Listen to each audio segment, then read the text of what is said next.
Bonjour à toutes et tous. Merci, Bonjour. merci de nous rejoindre dans cette conférence.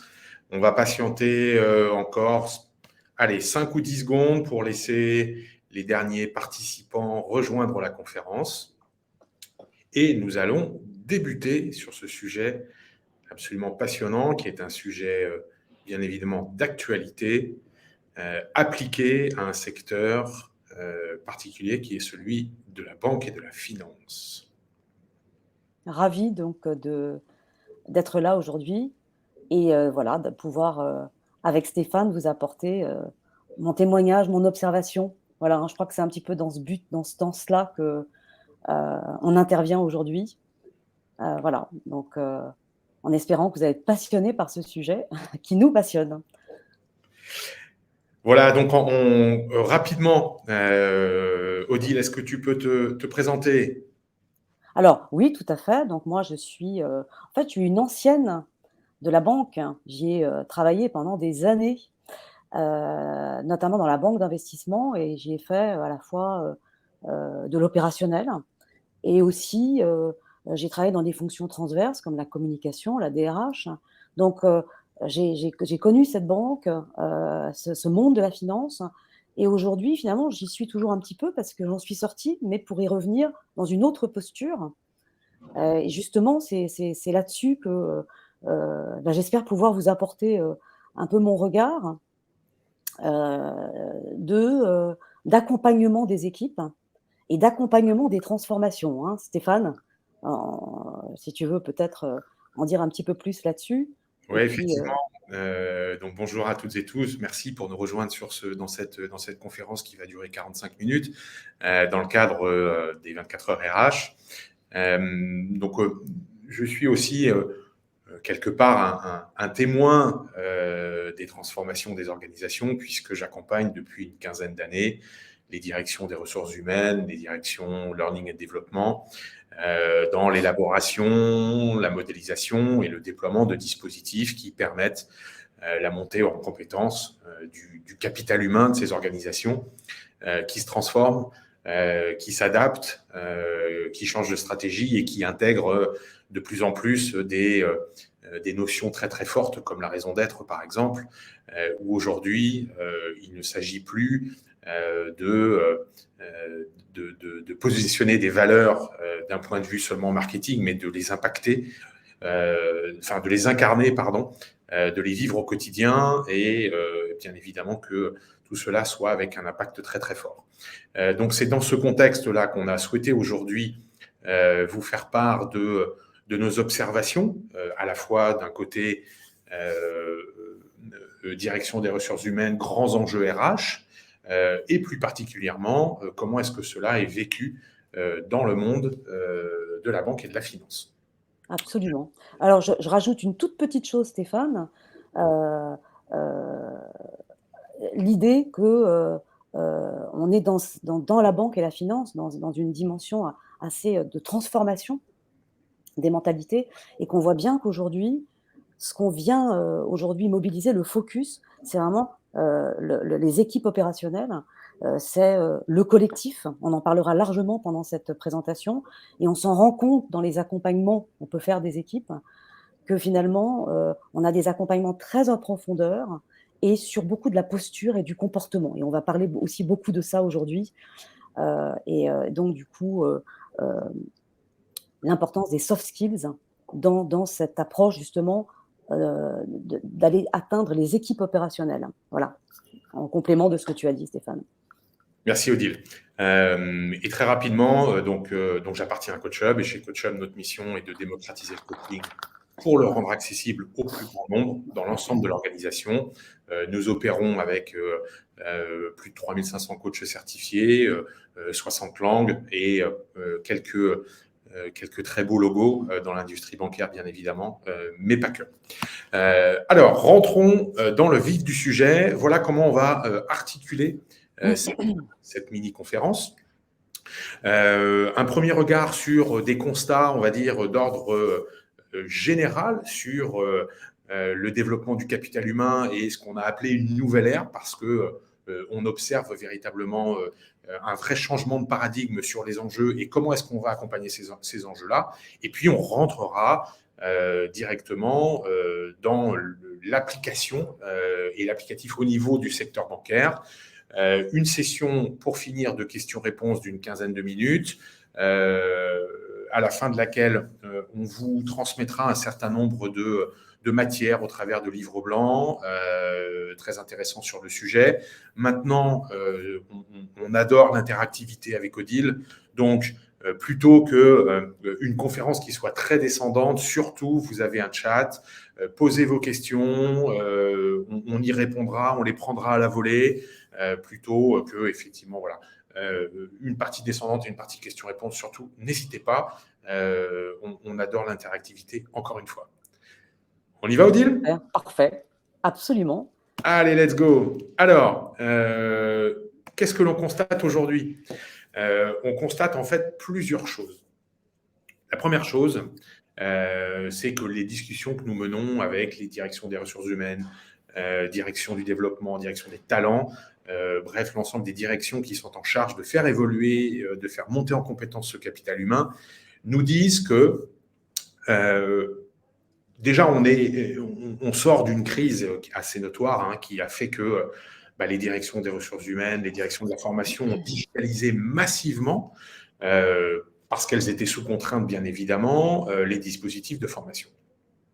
Elles ont fait preuve d'une extrême résilience par rapport à ça, d'une extrême agilité, et je crois qu'avec Odile, on s'accorde d'abord à souligner l'effort qui a été produit par les directions de la formation et autres, et vraiment une félicitation pour le travail qui a été réalisé.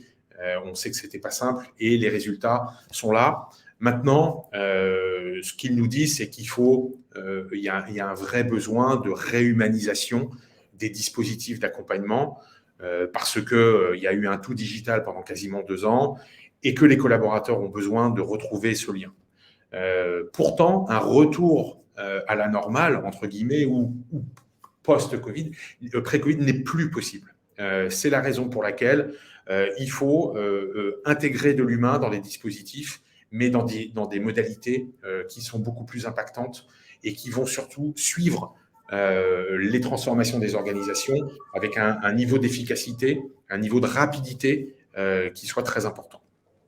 Absolument, Stéphane. Alors, je me permets de rebondir sur ce que tu partages et d'enfoncer un petit peu le clou, parce qu'il y a une dimension qu'il faut vraiment prendre en compte aujourd'hui, c'est la demande des nouvelles générations, c'est-à-dire des millennials. On en parlera un petit peu plus en détail, qui aujourd'hui donc représentent une part importante en fait de la force de travail et qui demandent complètement autre chose que juste faire bien leur job ou se développer sur le plan technique.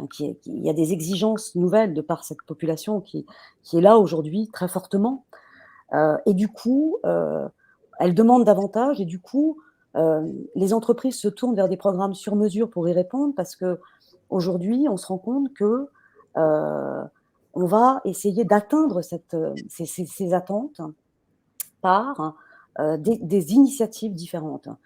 Et je ne vais pas seulement parler du coaching, je vais parler de projets transverses dans l'entreprise sur des thématiques humaines, où on va essayer de pénétrer vraiment toutes les strates de l'entreprise pour se démarquer sur ce sujet-là. Des nouveaux formats de learning qui vont être plus basés sur de l'expérience, sur de la participation active. On va mettre les participants en mode action. Je pense notamment, par exemple, au co-développement, aux ateliers managériaux sur des sujets spécifiques, pour vraiment aller rencontrer en fait cette demande de transformation, cette demande d'impact sur soi. On en parlera largement pendant cette conférence. On voit apparaître aussi du coaching interne, des coachs internes pour diffuser encore ça, encore plus profondément dans l'entreprise, des formats de coaching d'équipe adaptés, etc. Donc, tout ce qui peut venir challenger les pratiques et finalement apporter de la créativité et de l'innovation et plus de connaissance de soi, c'est ce que ces nouvelles générations veulent. Et du coup, on voit qu'en termes de learning, les choses évoluent énormément. Le cours magistral, en gros, c'est complètement fini. Je pense qu'on en est très loin. Et ces transformations, on voit avec Stéphane, elles s'accélèrent de plus en plus. Si tu peux passer la slide d'après, Stéphane. Alors, je vais revenir très rapidement sur cette population parce que 75% des collaborateurs en entreprise seront des millennials en 2025. Donc, il faut être aligné avec leurs attentes. Et finalement, quand on se pose la question, c'est quoi leurs attentes en fait à ces millennials? Et comme je le disais tout à l'heure, au-delà du job, ben, finalement, les millennials ont des attentes en termes d'une entreprise qui va contribuer en fait aux grands enjeux sociaux, hein, que ça soit du changement climatique, de la rareté de ressources, de l'égalité des chances. Donc je pense que ça, c'est très important. Et aussi de respect, en fait, de bonnes pratiques en matière d'éthique, hein. Je pense que c'est quelque chose que Stéphane, tu dois voir aussi. Les millennials vont vers des entreprises innovantes. Les millennials vont vers des entreprises qui montrent qu'elles savent évoluer dans leur mode de management, dans leur structure, dans leurs procédures. Et les millennials vont aussi naturellement vers des entreprises qui vont leur donner la possibilité de développer leurs compétences de leader, d'évoluer très vite en termes de responsabilité, de faire d'une différence et d'apporter leur contribution. Voilà, donc il faut écouter ça. On est obligé de l'écouter aujourd'hui. Le secteur bancaire le fait de plus en plus, et pas seulement le secteur bancaire, hein. Toutes les grandes entreprises aujourd'hui doivent le faire et avancer dans cette direction en montrant qu'elles transforment ces modes de leadership, ces politiques managériales pour répondre à ce nouveau paradigme. Et puis, rôle clé d'accompagnement du manager de proximité. Stéphane, je pense que tu le vois aussi, qui doit aussi y répondre avec une posture d'écoute, de la bienveillance, du feedback positif, un rôle de facilitateur. Donc déjà, oui, je parle déjà soft skills, et puis un style de management très adapté à ses attentes. C'est totalement ça, et c'est pour cette raison que les soft skills aujourd'hui tiennent une part très très importante dans les dispositifs de formation au sens large du terme. Et ce qu'on constate également, pourquoi est-ce que ces soft skills deviennent de plus importantes? Odile a parlé, la quête de sens, bien évidemment. Les grandes organisations, les organisations se dotent d'une raison d'être. Et aujourd'hui, plus que des mots, il faut passer à l'action. Et la mise en œuvre de cette raison d'être passe aussi par des comportements, par des valeurs, qui est aussi un facteur d'attractivité pour les millennials. Et également, bien évidemment, donc ces soft skills sont au cœur des dispositifs parce qu'aujourd'hui, on peut aller assez loin et certaines organisations aujourd'hui ont complètement intégré ce qu'on appelle le how, c'est-à-dire le comment, versus le what, c'est-à-dire quoi. C'est-à-dire qu'aujourd'hui, on n'évalue plus uniquement la performance des collaborateurs sur la façon dont comment ils font leur, enfin, c'est comment est-ce qu'ils opèrent et comment est-ce qu'ils arrivent et comment est-ce qu'ils font leur job. Et ça, c'est important. Et on voit qu'aujourd'hui, dans certaines organisations, l'évaluation de la performance est à 50% sur ce how, sur comment. Comment est-ce que je vais diffuser les valeurs? Comment est-ce que je vais avoir un management qui est un management bienveillant?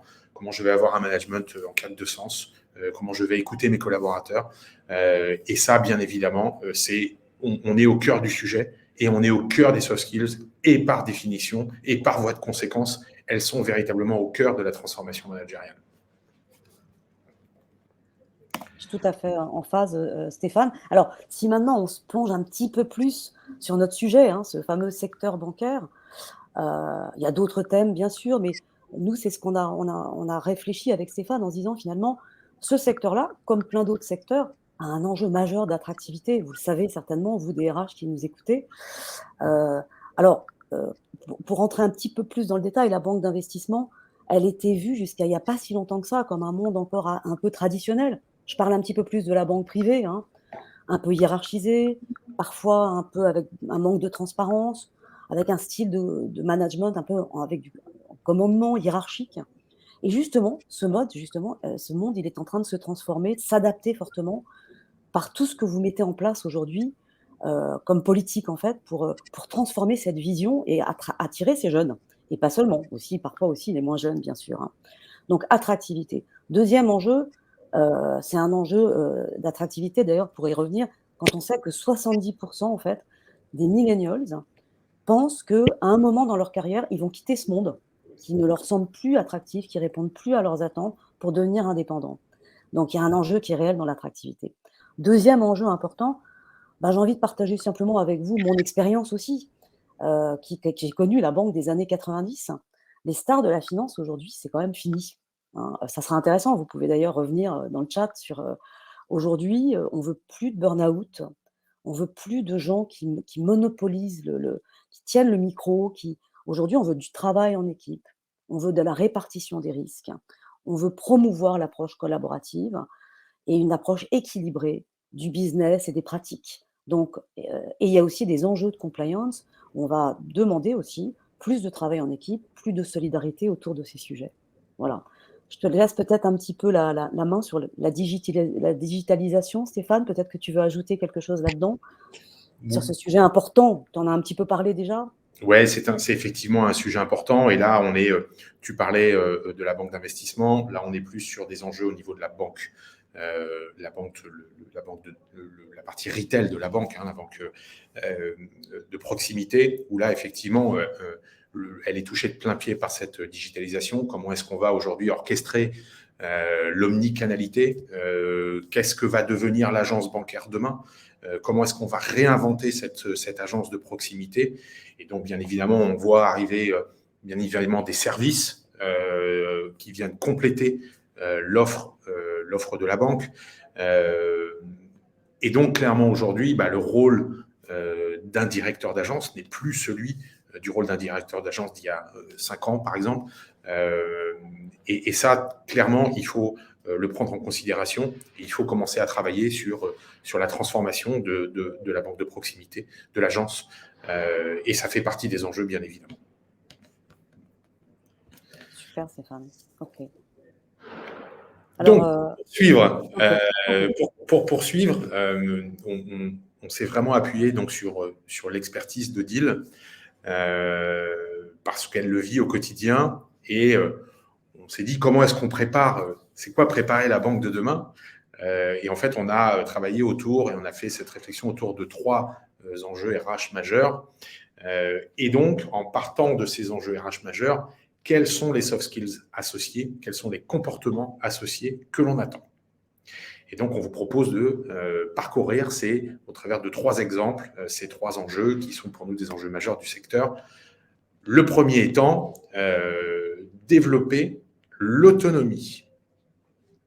Alors, donc je prends Bien un peu sûr. la main et Stéphane, bien sûr, sens-toi libre d'intervenir et sentez-vous vraiment libre de nous faire part de vos réactions. Ça nous semble vraiment remettre les collaborateurs au cœur de l'action. C'est ça qu'aujourd'hui on constate. Moi, je le constate vraiment dans mes accompagnements, heu, acteurs responsables de leur projet et ça veut dire pour ça, hem, alléger en fait, heu, la dimension hiérarchique, hein. On verra, il y a même des expériences, on voit qu'il y a des couches managériales aujourd'hui qu'on est en train d'enlever, repenser la relation manager-collaborateur pour donner, mettre entre les mains du collaborateur, la gestion vraiment de son poste de travail au sens large. Donc en gros, aujourd'hui, il faut accompagner déjà, en matière de soft skills, les managers dans, ces nouveaux comportements en matière de leadership. Donc, leur apprendre à manager plus par la vision, leur apprendre à déléguer davantage, avoir vraiment une posture de facilitation. Donc ça, c'est quelque chose aujourd'hui qu'on constate de manière importante. Être vraiment beaucoup moins doueur et beaucoup plus leader, moins en conduite opérationnelle et surtout ne pas être en posture de sachant, c'est-à-dire être dans le questionnement ouvert, être vraiment dans la facilitation de la montée en compétence de leur équipe, hein. Voilà, donc ça, c'est vraiment important de le dire et donc il est clé dans ce dispositif et on l'accompagne là-dessus justement pour faciliter cette transformation. Heu et du coup, ça veut dire aussi aider le manager à être conscient de ses propres comportements et de la manière dont, dans son savoir-être aussi, hein. Donc il y a une dimension savoir-être et donc là, c'est vraiment les skills, voilà, que vous voyez, leadership, autonomie, communication, impact, amener de la flexibilité, de l'adaptabilité. C'est ça qu'on demande à ce manager d'équipe opérationnelle et certainement pas d'être dans une posture, de sachant. On voit le déploiement de solutions mixtes, il y a pas que le coaching. Donc comme je vous le disais tout à l'heure, des projets transverses qui vont venir, hein, à sensibiliser tous les acteurs de l'entreprise à cette démarche. C'est vraiment des initiatives conjointes et c'est important ça, hein, parce que c'est une vraie transformation. Des accompagnements, effectivement des managers en équipe sur cette nouvelle posture, du coaching d'équipe aussi, pour faciliter le travail en équipe, puisque le collectif est très important. Et puis aussi du coaching individuel, de l'accompagnement plus classique sur vraiment de la posture, des comportements. Voilà.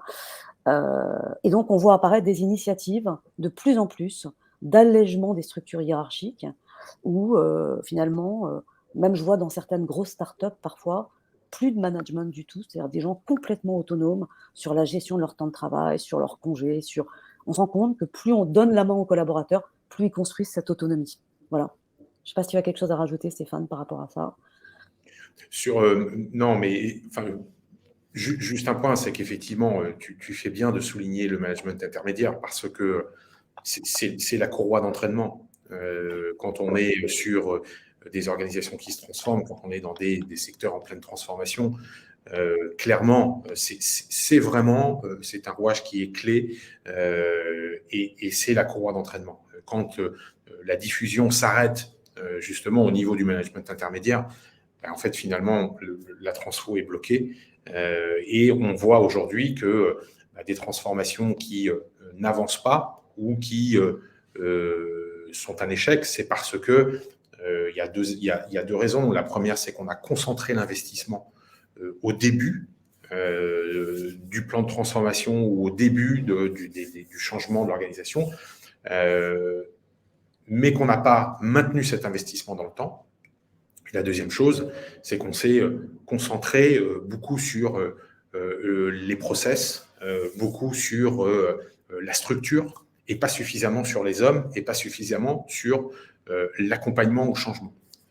Et ça, c'est véritablement clé, et notamment pour ces populations de management intermédiaire qui sont en quête de sens, qui sont en quête d'information, et qui sont en quête d'informations et sur pourquoi on le fait, c'est quoi le sens.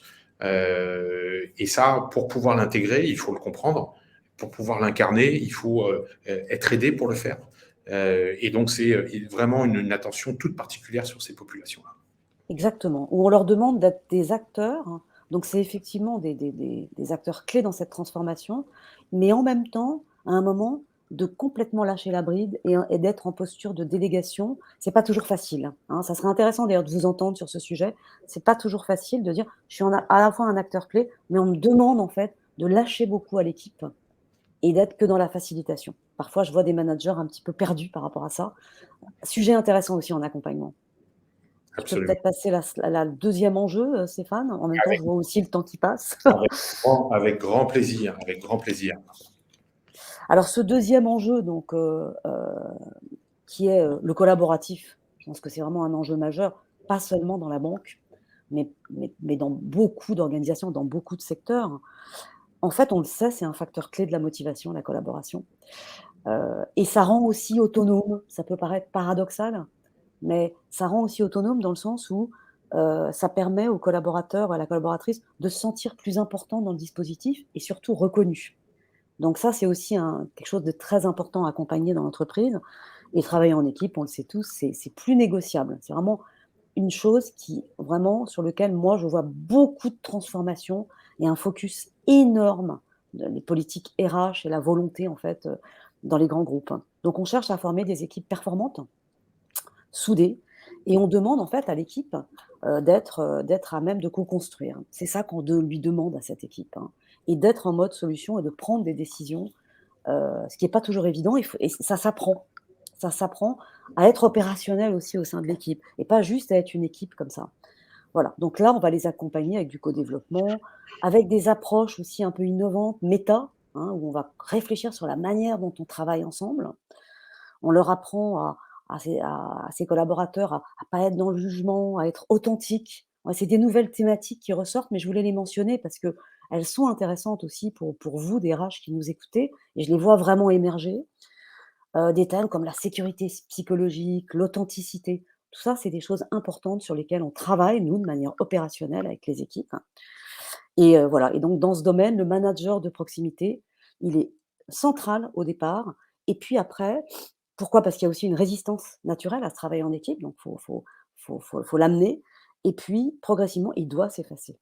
Voilà, donc c'est important. Alors comment concrètement on favorise le collectif? Donc sur ces soft skills, l'empathie, l'intelligence émotionnelle, donc avec donc des formats en fait de learning qu'on va apporter en fait à l'entreprise.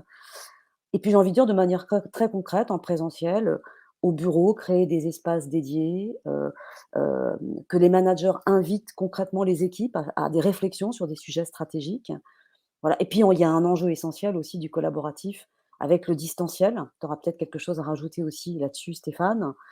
Voilà, il faut les bons outils collaboratifs. Le télétravail, ça a posé des graves questions sur le collaboratif, donc il faut aussi savoir, y répondre.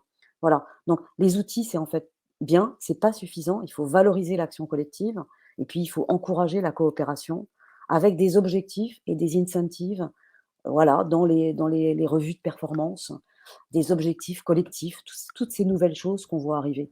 Tu veux peut-être rajouter quelque chose là-dessus, Stéphane? Juste un point.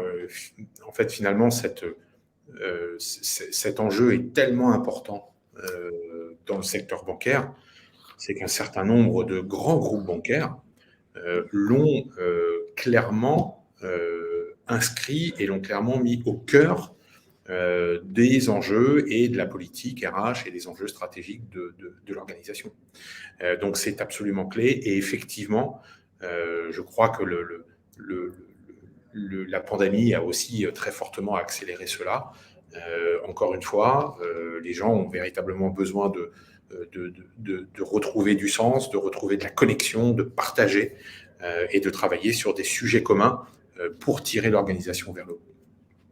Il y a une Exactement. grande notion également autour de la collaboration qui est celle de l'innovation.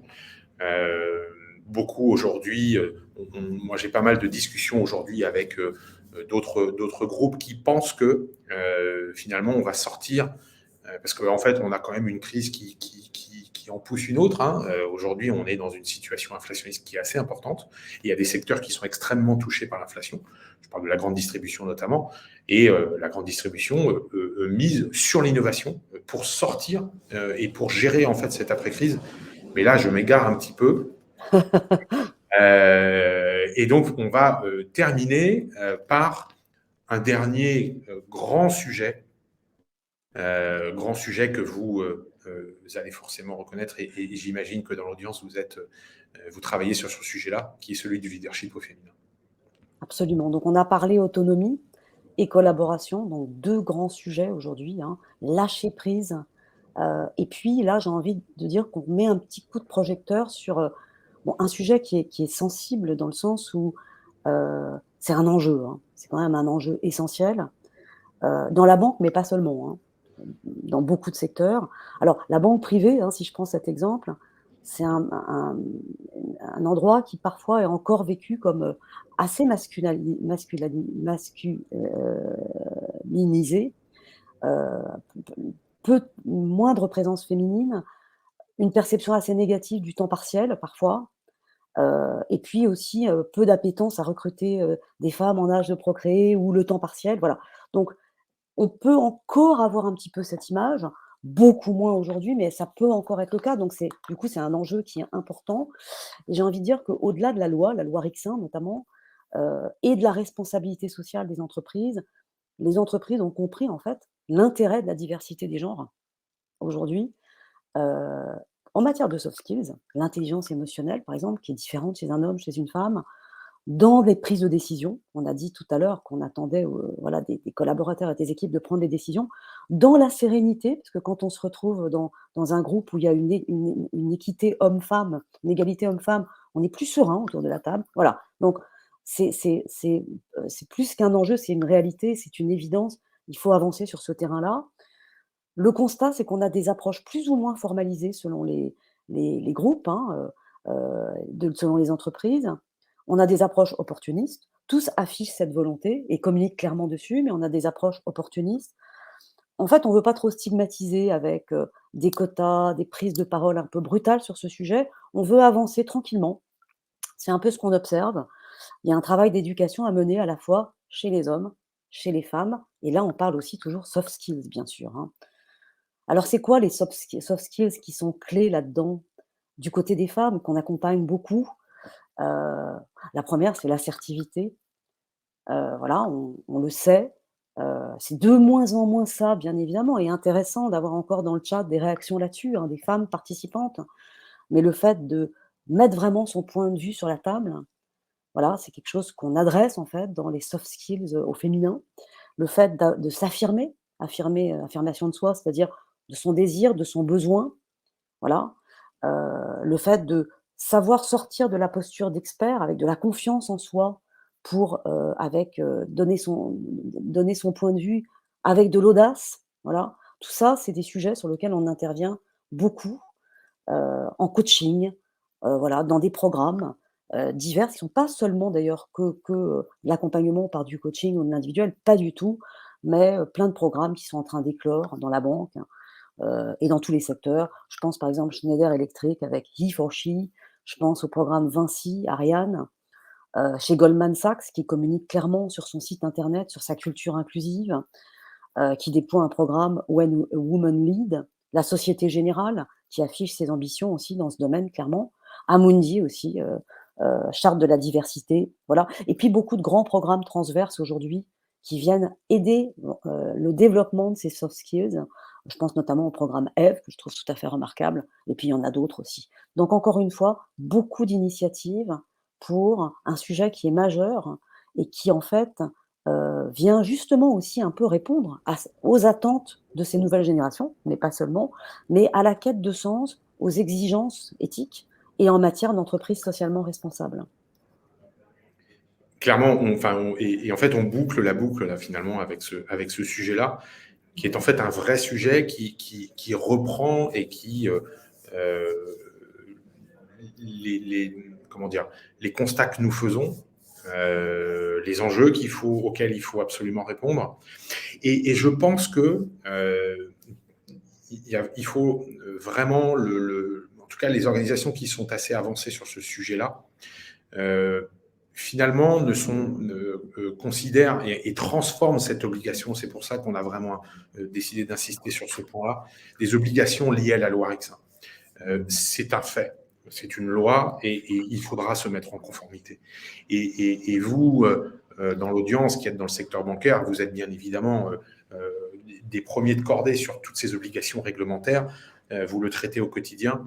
Et je pense que cette obligation réglementaire, il faut vraiment la saisir comme une opportunité qui va permettre justement de travailler sur des dispositifs qui, certes, vont vous permettre d'atteindre ces objectifs et d'être en accord avec ce que la loi demande, mais surtout de mettre l'organisation en mouvement autour de ce sujet-là pour bien évidemment libérer le potentiel des femmes, mais aussi travailler sur la posture des hommes qui Exactement. sont absolument clés dans la réussite de ce type d'initiatives et de dispositifs qui vont faire que on va avoir une organisation qui va être extrêmement attractive parce que les femmes sont considérées, attractive parce que on est dans une organisation qui fait sens, qui a une raison d'être, qui l'affiche, mais qui la vit, qui l'incarne, qui la fait vivre au quotidien. Et bref, tout cela, en fait, va permettre de concourir à ce et permettre de répondre à ce qu'on a présenté en introduction sur les grands enjeux et la nouvelle ère dans laquelle est rentré le développement du capital humain. Tout à fait, et je rajouterais même Stéphane, pour déborder un peu, et on voit que c'est vécu comme ça dans beaucoup de groupes, leadership au féminin aussi, inclusion, diversité. C'est aussi vécu de cette manière. Heu, on parle quand on parle leadership féminin, c'est ce dont on parle aussi, et c'est quand même une thématique qui est majeure aujourd'hui, qui est centrale, hein, dans le dans ce mécanisme de transformation, heu, des mentalités, et dans cette approche, avec ce focus en fait sur le collaborateur, et sur justement son autonomie, et le renforcement de cette autonomie qui est une manière de répondre donc à ces enjeux qu'on a partagés avec vous, avec, Stéphane. Voilà. Voilà, il est 10h34. Nous avons une bonne dizaine de minutes pour répondre à vos questions. On espère que Vous avez trouvé de l'information pertinente au travers du témoignage d'Odile qui, elle, bien évidemment, opère au quotidien face à ces enjeux-là. N'hésitez pas, on prend les questions. Je vois qu'on vous a également partagé une étude, notamment sur le sujet. J'ai vu qu'il y avait une question de la part de Chantal Germain sur ce point-là.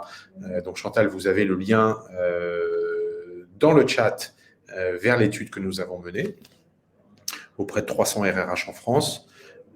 Et puis on va vous partager aussi un peu de lecture et un peu de matière sur, je reprends le point, donc sur l'intelligence collective. Et donc ça, c'est un sujet qu'on a adressé et que Odile a adressé un peu plus en détail sur les soft skills associés à la collaboration. Et puis également, on va vous partager également quelque chose, enfin un livre blanc également sur les soft skills en général et les soft skills importantes et quelles seront les soft skills importantes dans les 5 prochaines années. Je vois qu'il y a également une question de Alexa postée. Qui dit: j'avais un échange hier avec un manager qui me disait que les jeunes recrutés vont partir pour des raisons de salaire, même 100 € de différence. Intéressant de voir, voilà, donc des exigences, ça veut dire un niveau d'exigence qui est aussi très fort. Donc rester attractif, c'est pas facile. Moi, j'ai un directeur commercial que j'accompagne d'une grande start-up dans le secteur des services, qui me partageait que quand les jeunes rentraient dans son équipe, il pensait qu'en fait, il changerait de poste à une échéance 10-12 mois. Et ça aussi, ça fait partie de l'attractivité, la possibilité de donner des opportunités d'évolution très rapides. Voilà. C'est difficile aujourd'hui, effectivement, de se rendre attractif. Et c'est bien pour ça, justement, qu'on donne qu'on répond à cette quête, en fait, de sens et cette quête de transformation rapide. Effectivement, le salaire fait partie aussi des choses à prendre en compte. Les politiques salariales, ça doit accompagner ça aussi. Pas seulement, mais c'est une réalité. Je ne sais pas si tu as quelque chose à rajouter là-dessus, toi, Stéphane. C'est certes, enfin, c'est une réalité, malheureusement. Et on en revient à l'attractivité, on en revient à des enjeux qui sont très forts et qui vont effectivement dépasser la notion de salaire. Malheureusement, on voit que la guerre des talents fait rage, qu'effectivement, il va y avoir un peu de surenchère sur des postes qui sont en tension, et que, en tout cas, ma conviction est effectivement, je pense que une organisation, une entreprise dans laquelle les gens vont s'épanouir, une organisation bienveillante, une organisation qui va promettre une évolution, qui va promettre la montée en compétences et qui va suivre les enjeux de montée en compétences des collaborateurs est une entreprise qui va réussir. Voilà, c'est quelque chose qui est incontournable.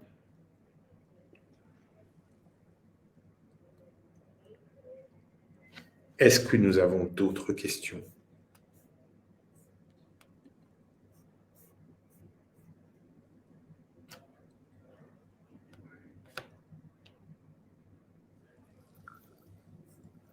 Pas de questions.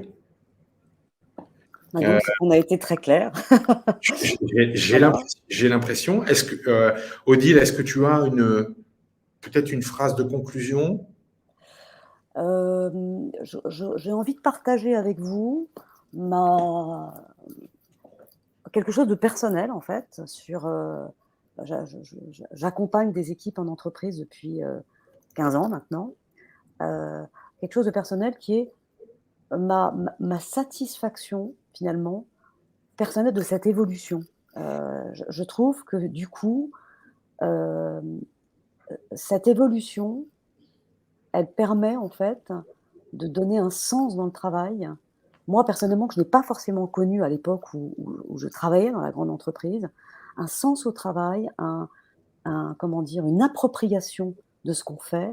Elle permet aussi de libérer en fait comment dire? Des potentiels qui étaient pas forcément vus, exploités. Elle met aussi le bien-être, l'alignement de soi, la projection de soi dans ce qu'on fait, au-delà juste d'une dimension d'expertise et tout ça, moi, je trouve que c'est très positif pour la personne. Donc je suis le témoin de ça et j'ai la chance de l'accompagner dans l'entreprise. Je le fais avec passion, beaucoup d'implication et je trouve que, c'est une période assez extraordinaire ce qu'on vit aujourd'hui dans le monde de l'entreprise et j'espère que cette transformation, elle va permettre de bien garder ces millennials qui vont finalement se rendre compte que, ben, on va dans ce sens-là. Voilà. Donc heu, donc voilà, c'est super et je vous remercie d'avoir participé et de nous avoir écoutés sur ce sujet avec Stéphane et je remercie également Stéphane de m'avoir, inclus dans cette présentation. Je l'ai fait avec grand plaisir. Le plaisir était partagé et effectivement, en conclusion, puisqu'il reste 2 minutes, euh, pour aussi vous partager quelque chose d'assez personnel. Euh, L'entreprise dans laquelle je travaille est une jeune entreprise. Euh, Vous l'avez compris, vous le voyez, je ne suis plus un millennial. Enfin,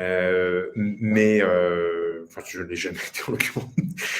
Mais on est une entreprise en très très forte croissance, en pleine transformation, qui va extrêmement vite. Et on est aujourd'hui véritablement, nous sommes entourés de jeunes collaborateurs qui, pour certains, c'est absolument leur premier job. Et ce qu'ils nous disent, après quelques semaines, après quelques mois, c'est qu'on a, en tout cas la vision qu'on a et la vision qu'on essaye de faire partager avec nos clients, ben, on la vit au quotidien et on s'efforce de faire ce que nous disons chez nous. Et l'impact est très très fort. Très très fort. Et c'est ce que nous disent les jeunes collaborateurs, collaboratrices qui nous accompagnent. Ça nous permet, nous aussi, de nous remettre en cause parce qu'on doit être beaucoup plus flexible, beaucoup plus agile. On est sur des populations qui vont extrêmement vite. Mais ce qui est rassurant, c'est qu'elles sont attachées à des valeurs très fortes. Et ces valeurs-là existent réellement et sont très très importantes. Et ils les incarnent. Voilà, donc effectivement, je rejoins Odile sur sa conclusion. Je trouve on vit une période extraordinaire et que fort heureusement, on a, et vous, DRH, directeur de la formation, vous avez aujourd'hui les outils, les ingrédients qui vont vous permettre de construire des bonnes recettes pour pouvoir accompagner ces changements, ces transformations et faire en sorte que votre capital humain soit accompagné, développé, valorisé et qu'il soit au cœur de cette transfo, en tout cas et de vos transfos. Voilà. Comme il nous reste juste 1 minute, Stéphane, je me permets aussi de répondre à une question que je n'avais pas vue qui était: «Comment développez-vous l'intelligence émotionnelle?» En fait, je ne vais pas y répondre maintenant parce que malheureusement, on n'a plus le temps d'y répondre. Quel plan d'action concret? Quel résultat? Je vous invite, si vous voulez, à revenir vers moi. Vous avez mon adresse email. Si vous souhaitez qu'on puisse en discuter un petit peu plus, c'est quand même une vaste question et l'intelligence émotionnelle, je le dis également, c'est au cœur de cette transformation justement, hein, du manager non sachant, du manager bienveillant, du management donc voilà, mais bon, c'est une question un petit peu vaste et donc ce que je vous propose, si vous le souhaitez, c'est de revenir vers nous, Stéphane ou moi bien sûr, et on pourra, en discuter, en échanger dessus, de manière peut-être plus approfondie qu'en 1 minute là maintenant sur la fin de la présentation. Bien, nous vous remercions très chaleureusement pour votre participation. Merci. Nous vous souhaitons une agréable journée, d'assister à des belles conférences dans le cadre de cette journée 24 heures RH. et au plaisir de pouvoir échanger, de vous revoir, de partager avec vous dans le futur. Très bonne journée à tous. On vous souhaite. Merci de votre présence. Merci beaucoup. Au revoir. Au revoir.